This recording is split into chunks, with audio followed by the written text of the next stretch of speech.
Hello again, I'm Tim Littlefair and this is the second in a series of videos about an open source project I've been working on called Maneline. If you saw the first video, you'll have seen that the project is basically an alternative way of working with Fender Mustang modeling amplifiers. In the first video I demonstrated the software working with the Fender current, although it may be superseded quite soon, Fender Mustang LT40S amplifier. So what's the second video about? Three things I want to cover. I don't know if I'll do it well. First thing is I've added support for the older Mustang 1 to 5 models. They were on sale from around 2012 to 2016, 2017. I had the opportunity just before Christmas to buy a second-hand Mustang 1 version 2. And you can see that behind me here. So that fitted in quite well with my plan for the project, which is really about looking at how the different generations of these amplifiers, how you can actually move the presets between the generations, or hopefully at some stage move. We're not doing that yet, but we are providing a common user interface which allows us to do some of the control operations that the Fender offer separate software for the different generations. So get on to that later. I'm also going to talk a little bit about how the software is deployed to Raspberry Pi. I think I covered in the first session that the development environment, you can actually run it in the development environment on a Linux PC. It also runs on a Mac when I test it. I don't test it all the time, so it may be broken at some times. And I want to talk a little bit also about where the project's going in the longer term. So next thing to say is that this is a toy, not a product. I am a semi-retired software engineer. This is a bit of a passion project for me. It's also a demonstration of capabilities, because some of the skills, achievements I'm trying to demonstrate here are things I see as being a market where I may get a little bit of consultancy between now and when I pull the plug completely and stop taking paperwork. If it's not obvious from my face, I'm not a young man, I'm 67 years old. But I've had a great deal of pleasure out of this project. In the course of 2025, I started towards the end of 2024. So yeah, it's just something I'm doing for fun. Don't expect it to be maintained forever. Don't expect it to be at a standard where a musician who has a reputation they care about wishes to rely on it for their performance. But if it scratches your itches, I'd really like to have other people coming on board and trying this out. And those people will almost certainly be people who are at this stage in the game very much comfortable with the software development environment, comfortable talking about things like different kinds of USB cables, about Raspberry Pis. So yeah, okay, so let's get on with the demonstration. So behind me, I'll just move to one side, you can see four things. There's a bit of a guitar sticking out there. I will possibly work on that a little bit later. If you've seen the first video, you know that you're not here for the guitar bit. This is the Mustang LT40S amp, which I demonstrated last time. Last time I actually did the demonstration with the amp tipped up so that the the small screen on the top of it was visible. I don't think that actually was terribly useful when I looked at the video. You probably won't, I'm going to demonstrate that again, but you probably won't see it. I'll sit in front of it.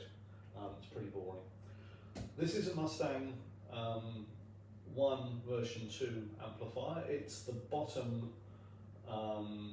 model in the range that was out around 2015, 2016, and which Fender orphaned effectively in around 2019 when they disabled the networking capabilities, or they disabled the server that provided networking capabilities for sharing presets between different owners of this. So this does not connect directly to the internet, but there is software which Fender released, which is still available. I have copies. You can still run it on Windows 10. If you've got a really old Mac, and I've got one sitting over there in the corner, you can possibly still run it on a Mac, but it doesn't run on any recent Macs. That software can be used to control the presets in this, to edit them. It actually saves it to the disk, the local disk on the Windows or the Mac PC, which is something that the software for these doesn't. The software for this allows you to send commands to the LT range device, which will change the presets inside it, but Fender's software does not allow you to export presets in any way, so there's no capability to share it. When this came out,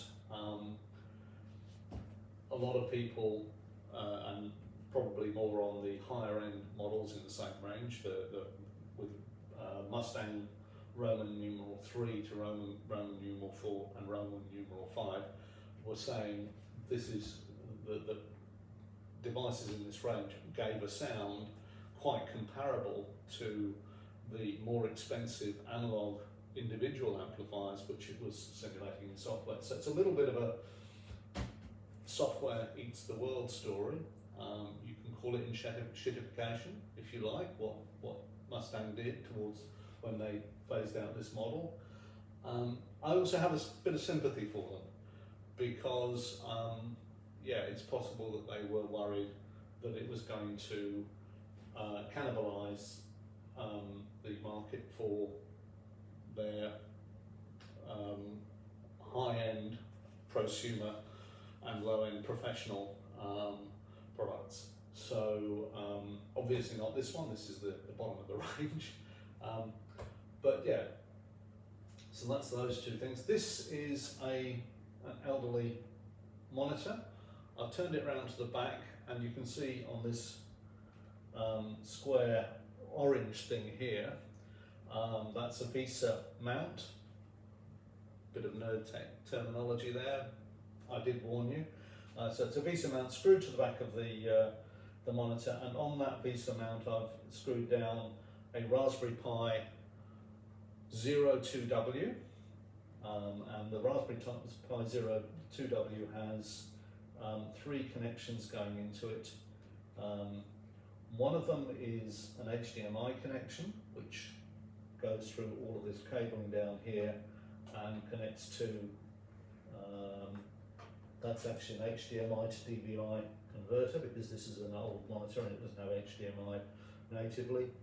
I'm going to turn this around in a few minutes so that you can see what actually happens on the screen, but the idea is that it basically integrates the computer into the back of the screen. It means you've only got one piece of kit to carry if you want to take it somewhere. So that's the HDMI, and it's got 2 USBs. This black USB is actually an official Raspberry Pi power supply coming through a switch. If you're a Raspberry Pi enthusiast, you'll know that one of the most annoying things about them is that they don't have a physical power switch, so you can't really turn the power off physically. So I like to have that, so I've just got a connector doing that. And this yellow USB cable is terminated with a gender changer, and it's going to enable me to connect to either the Mustang 1 or the Mustang LT40S. You can see the Mustang one has got a small black USB connector, and this one has a rather longer white connector. Okay, that's really all that's going to happen there. What I'm going to do now is I'm going to turn around the monitor so that you can see the screen, and then I'll press that button which will power it on.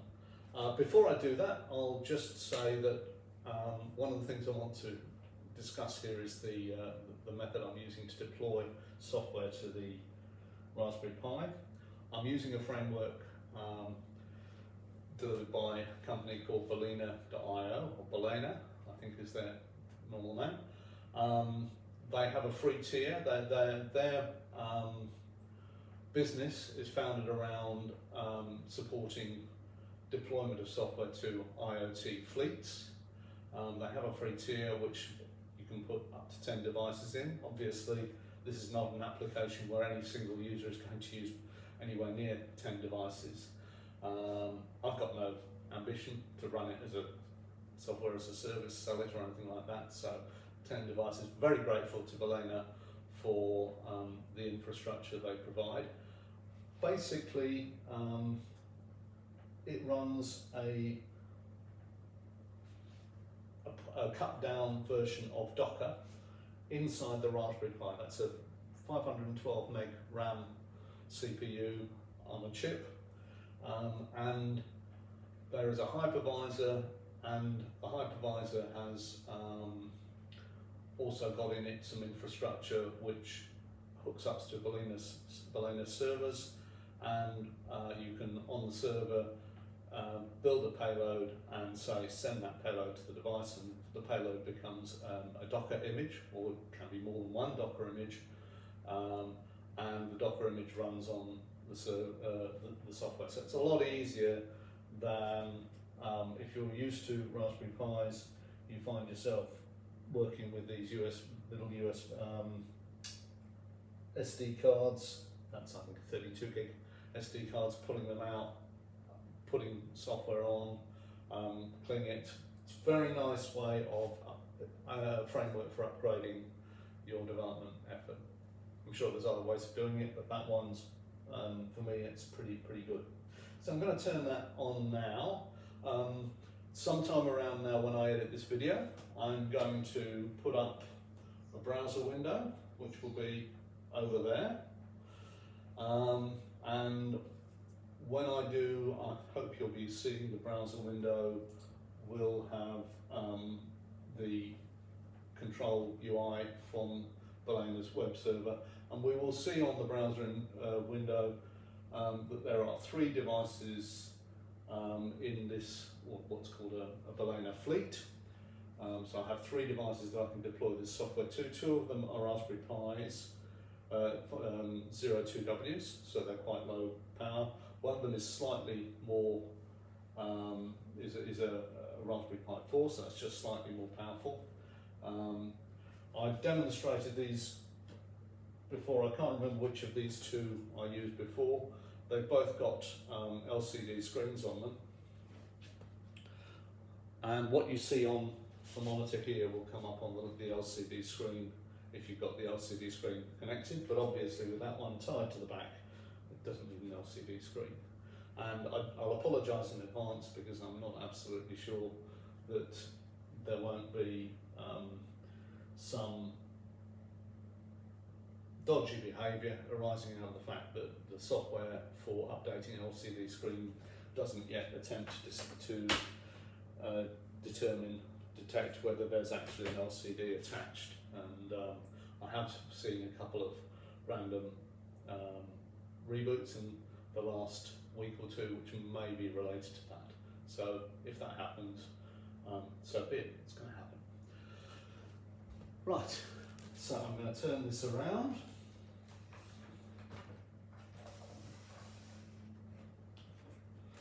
And on the Balena screen, I'm going to select, I'm not going to select it just yet.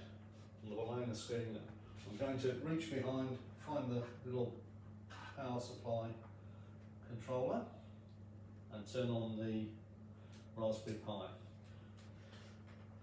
The monitor's already powered on. Oh, and I should have, before doing that, I should have actually hooked up, but it doesn't matter because it won't get to the point where it matters.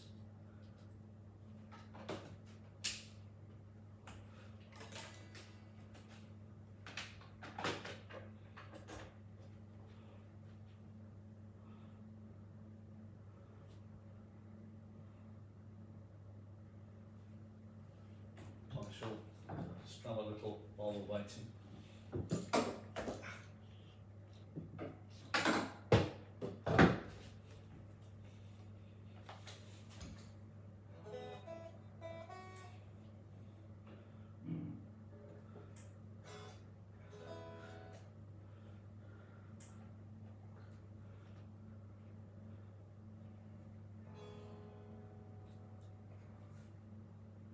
Sure what's going on here. You can see on the monitor there it's come up with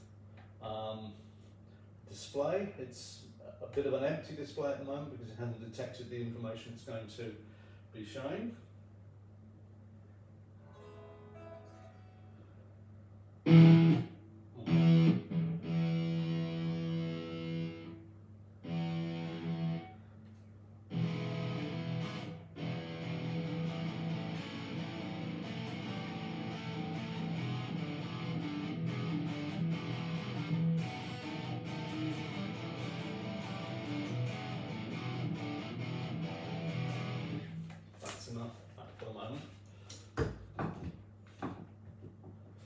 And it's finally come up and it's telling us that I'm playing the preset in this device called Thrash Overkill, which is my favourite pretty much. So we've got the preset number, the name of the preset. That's a QR code you can use to access the control interface for the amplifier. There's a very nice logo and details of the version I'm running. Okay. Also have a look at, I'm having a look at the work.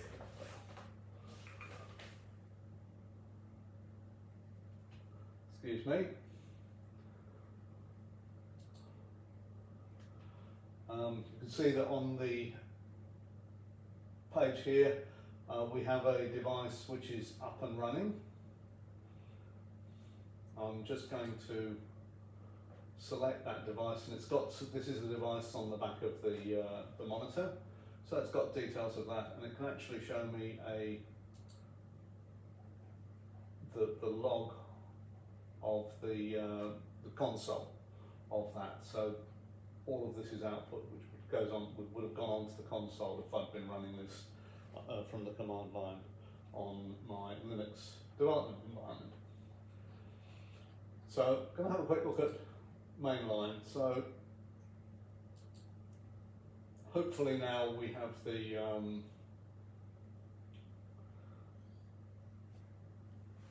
UI visible. So on this UI we've got, whoops, I'll just select some useful bits of information. So this is describing the parameters, the modules and the parameters which make up the simulation of the amplifier. So this is simulating an amplifier for which Fender's name, or Fender's abbreviated name, they call it a Fender ID, is Metal EVH3. It's got parameters which are the volume, the bass, the cab sim, I think cab sim is short for cabinet simulation, gate detector position, that's obviously a technical thing, bias, sag, preset gate. These are all parameters that control the sound of that amp, and you can edit them in Fender's software. You can also edit them with knobs on the top of there. I've got no ambition to actually provide in this project an interface for editing these, other than I do plan to be able to export them as text configuration files for the nerds, who are hopefully the only people still here. That'll be in JSON. and you can edit the JSON with any editor you like, and hopefully I'll be able to provide you with the ability to upload a JSON that you've edited and get stuff there, and then share them potentially as used to be possible. I can use this, you can see over there that the monitor is telling us that we have Thrash Overkill loaded at the moment as the current preset. I'll put a different preset in. I'm going to click on this button to select preset 23. It'll actually change, usually on the amp it changes very quickly. And it didn't change at all that time. Maybe I haven't clicked in the window. No, it's not changing at all. I'm going to do a restart.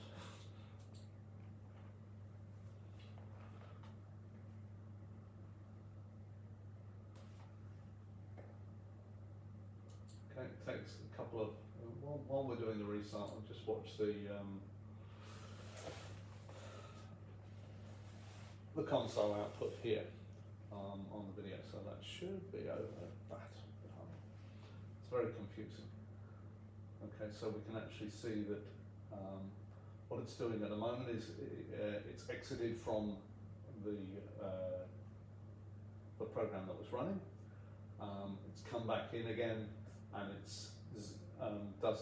stores up to 20 sessions. It doesn't store things forever, but it stores log files, presets for 20 sessions, and you can download them. It's now hopefully requesting the presets from the amplifier.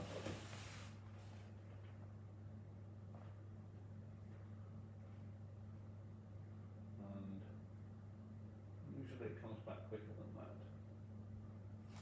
I don't know if we're having a bad day with the software today.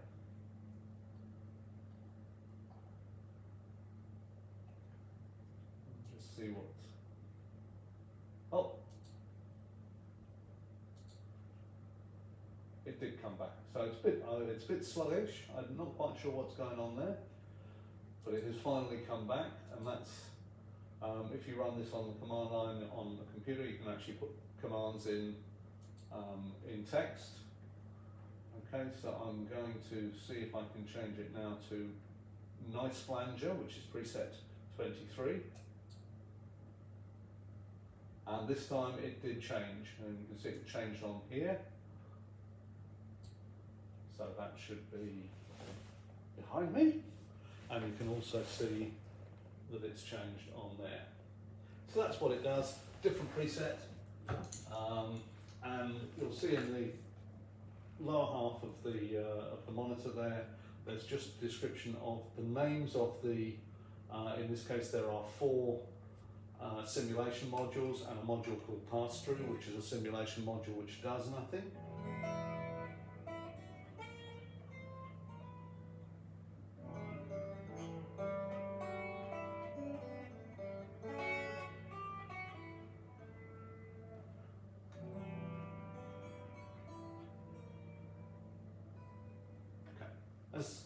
It is nice. Okay, so that's the ability to change presets and to see what preset you're currently running. And also a nice demonstration of why, if you're a professional musician and you care about your reputation, you should not use this in front of other people. This is for people playing in their bedrooms who want to experiment with the sounds and possibly want to exploit the 10,000 publicly available presets that exist for this generation and move them on to this the newer generations that Fender have released since 2019. Going to look now at the this section here. So I said we actually keep up to 20 sessions online, and we delete them after there's 20. You can download a zip of everything that was in a session. I won't be able to, I won't show you that now, but the zip basically has log files. You can download the log file of a session. So this is the log of the session that we're doing at the moment. It's a very boring looking log. there's actually, if we download the zip, we'll find that for every line here that says, in this line says 45 debug events generated for transaction 7, get preset 5. So when the app started up, it got all 60 presets, and that 45 debug events, for technical people, it will actually contain the USB traffic between Maneline and the amplifier in hex, and will also contain, I don't know if it'll contain very much more than that, but it basically enables you to look at the USB traffic and work out what's going on. Also, you'll find in there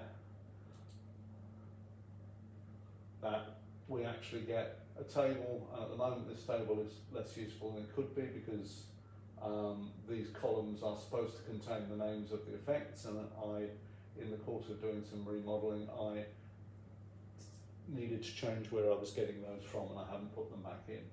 But I can go to, for example, the nice flanger effect we've got selected at the moment, and I can look at the JSON that defines it. And as you can see, it's not terribly long, and it's not very different from, if we go back to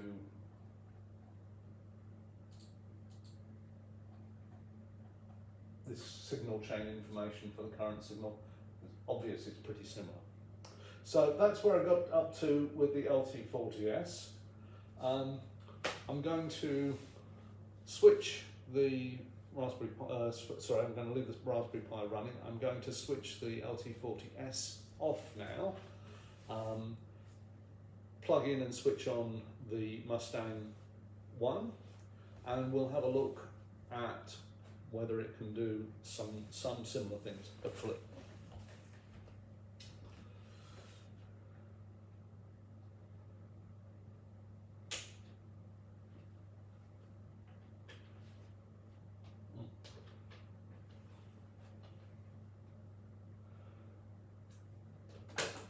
So it's a gender changer, the yellow's gender changer, and then we're going to the Mustang I now. I'll move the guitar over as well. And I don't think I want that set on 7. Carry on.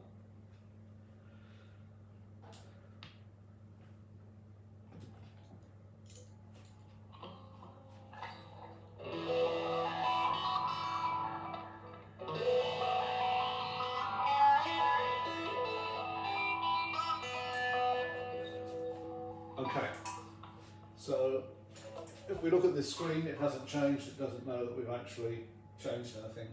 So if I try to refresh it, it's going to fail. But what I'll do is I'll restart the software, and the software will make a connection to the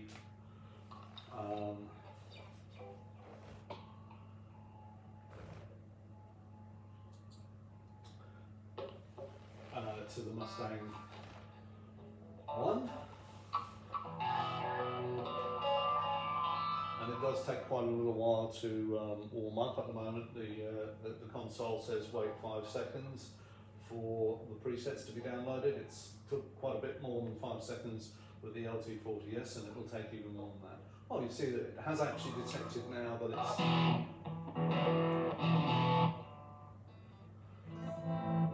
and interesting, while it's detecting, it's actually changing through all of the 24 presets in this.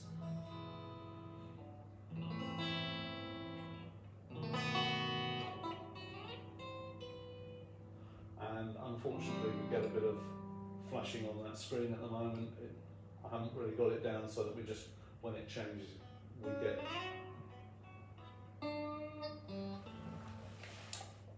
so having looked at, if we look at the up there again, if we look at the console output, we can see we've actually got the list of presets on the screen.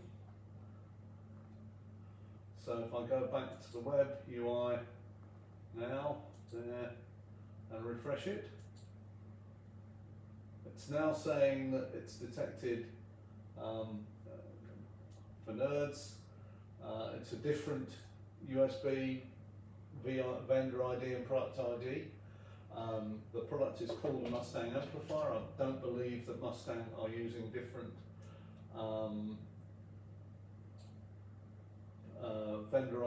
product IDs or vendor strings for the lower two. I think the lower two and the upper two have different vendor IDs, but you can't actually tell exactly which model it is. And we have 24 presets, and you can see we've got the signal chain here. Looks a little bit different to the other one, but fundamentally I think it is actually, excuse me turning back with my back, which was on you for a while there. Fundamentally I think it's actually very much the same data. It's represented on the wire in a different way, and I'm still in the process of trying to work through converting the wire protocol so that we actually see the preset. We can see the consistency between the software models which are in this. Most of the software models in this are in, or most or all of the ones in this are in this as well. I think there are a small number of additional models have been added. I'm not sure whether that's about 18 or 20, and the LT is about 25, and maybe the Mustang Micro Plus and the GT and GTX series might have one or two more. As far as I can see, they haven't taken any out. So it should usually be possible to move presets up the range, but sometimes you'll have a preset on a higher, a more recent model that will require a simulation that isn't present on some of the machines down the range. So I'll just demonstrate that we've got, you can see there we've got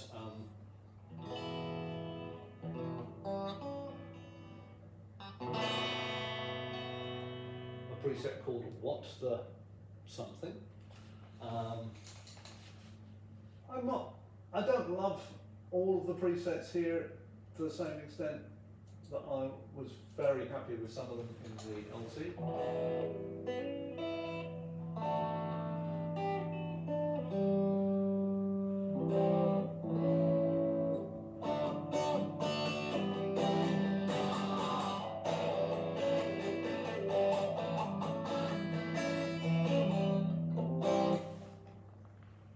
And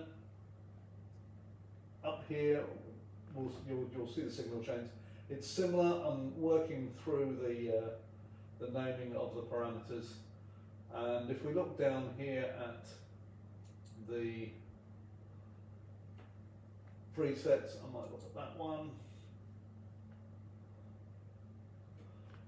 We're getting something that's coming reasonably close to what we were getting with the LT40S. So the intention is that at some stage we'll be able to export presets from here, load it into here, import some of the 10,000 presets which are available in the format that Fender's software consumes, and put it in this one and in this one, possibly in the Mustang Micro Plus as well. I'll have to, these two are USB, so they're actually quite similar communication wise. The Mustang Micro Plus and all of the more recent ones are intended, just rebooted. They are intended to have a, they use Bluetooth Low Energy.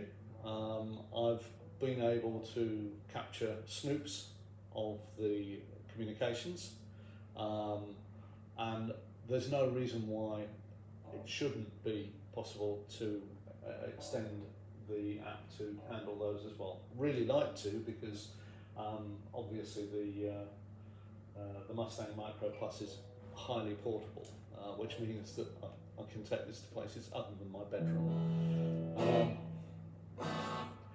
Okay, what else am I going to talk about? I think the last thing to say is I hope you've enjoyed this. I'm planning to do a couple of other videos in not too far in the future, and I'm hoping to get a release out of this. I really want nerdy people who have the relevant skills, interest, prepared to spending time. I love people to come on board. So two things I'm looking at doing in future videos. One will be the development environment and the process for deployment for running on the development environment, and also for deploying to to Raspberry Pi if that's your preferred method. The other video I might look at is doing a case study on doing a conversion of a preset from one device to another. So it won't necessarily at this stage be a question of saving it and loading it, but showing how we can actually extract the information from a preset file, which might be in the old FUSE format that you could get, or in the new JSON format that I can export here, and converting that into the information you need to manually put a preset into an amp using Fender's own software. The JSON format, I think, is probably, I'm going to treat as my canonical source of truth, but when you work on the amps, it's basically knob positions. Both of these amps have knobs. Sorry, I beg your pardon. The knobs on the LT40S are not marked with any positions, but when you spin them, the little display gives you a numerical set position as a decimal value, and the decimal values are always between 1 and 10. So and it's always to one decimal place. So that's relatively easy. On that, the knobs are spin between 1 and 10. They don't spin between 0 and 10. And I think on that one in the application from Fender, on the Mustang I, the FUSE application, which can still be run on, as I say, on old Macs and Windows 10's PCs. I have no reason to believe it can't run on Windows 11, apart from the fact I don't own a computer I could test that on. So on that, how the range is displayed on the companion app actually depends on the amplifier. So some of them have, because it's a skeuomorphic interface, it looks like the amplifier that's being simulated. Some of them have knobs which go from 1 to 10, some of them have knobs which go from 0 to 10. And on the mobile app, I think it's mostly percentages. So there's actually more than one different thing you can put there. Not sure if it's in a reboot menu now. It might be a good time to leave. It's quite fun doing this.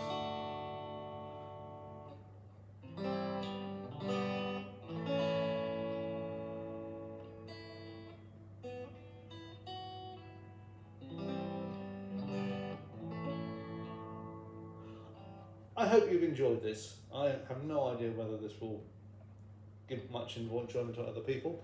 The project itself is giving me great fun, and I really love people to come on board. So please feel free to comment if you're interested, to like the video. I'm not really a YouTuber, but you can do that.